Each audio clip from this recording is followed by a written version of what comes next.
Last Sunday, the group participating in the Zoom Virtual Faith Forum had a lively discussion about Jesus' true nature. We were talking about the second chapter of Paul's letter to the Philippians and the revolutionary notion that God became human in order to live among us, to share our place, and to bring reconciliation between all people and God. We debated whether or not Jesus knew he was going to die. Some thought Jesus was more godlike than human. Others felt that if Jesus was truly human, he might not know what the future held, although he probably knew he was going to get in trouble when he entered Jerusalem on a donkey, mocking Pilate's yearly procession into Jerusalem during Passover. Others fell somewhere in between these two perspectives. For me, it's critically important that Jesus was both fully God and fully human, as difficult as that might be to comprehend. It's important that God was fully human because that makes the reality of God becoming flesh a profound act of love. God loved us so much that he gave up all his privileges and power to be vulnerable and experience everything we experience in this life. It's also important to me that God was fully human because that means he understands all the things that you and I go through in this life. Joy, celebration, tears, suffering, boredom, the hope of new life embodied in a newborn baby, or the first signs of spring. The excitement we feel when we succeed. The anxiety and dread we feel when we fail. And the emptiness and sadness we feel after the death of someone we love. Jesus experienced all these moments and more.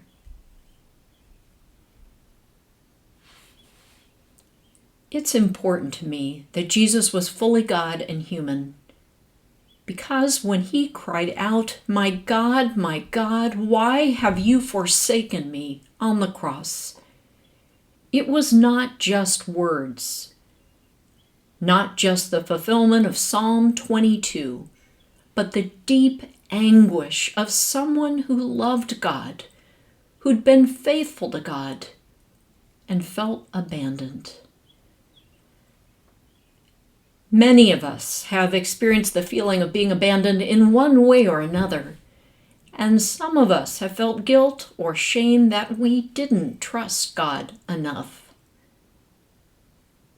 Some of us have been so afraid of being abandoned that we've developed all sorts of coping mechanisms to make ourselves invaluable to God and others.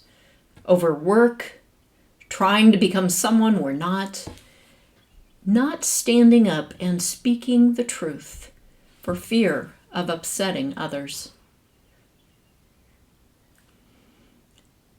Death is something that many of us fear, and we wonder how we might die. Jesus, the most faithful person who ever lived, found that his faithfulness to God, the ways he was called to speak the truth, the ways he stood up for others and up to the empire, led to his arrest and mock trial. And eventually he found himself on the cross, dying a horrible, slow, and painful death. Even though he loved God, Jesus wondered where God was, and especially as some of the people watching him die taunted him. So many of his students, the people in whom he had invested time and attention, deserted him. Martin Luther argues that we get a glimpse of who God really is not in the resurrection, but on the cross. For on the cross, God subverts human notions of power, showing that God's power is made manifest not just in mighty acts, but in weakness. On the cross, God demonstrates that God can redeem the most hurtful, horrible, and evil things we do individually and together, and somehow bring new life. By Jesus' words on the cross, we know not only that Jesus understands our suffering, but that he is with us in our suffering. Jesus is in solidarity with us as we mourn the death of our friend Bob Evander. He understands our anxiety and fears about the coronavirus and how it's impacting our lives and world. He cries as we're separated from the people we love the most.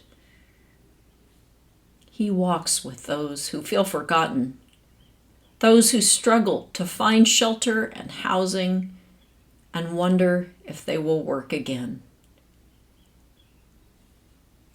In Jesus' cry, let us hear not just a cry of anguish, but also a cry of solidarity.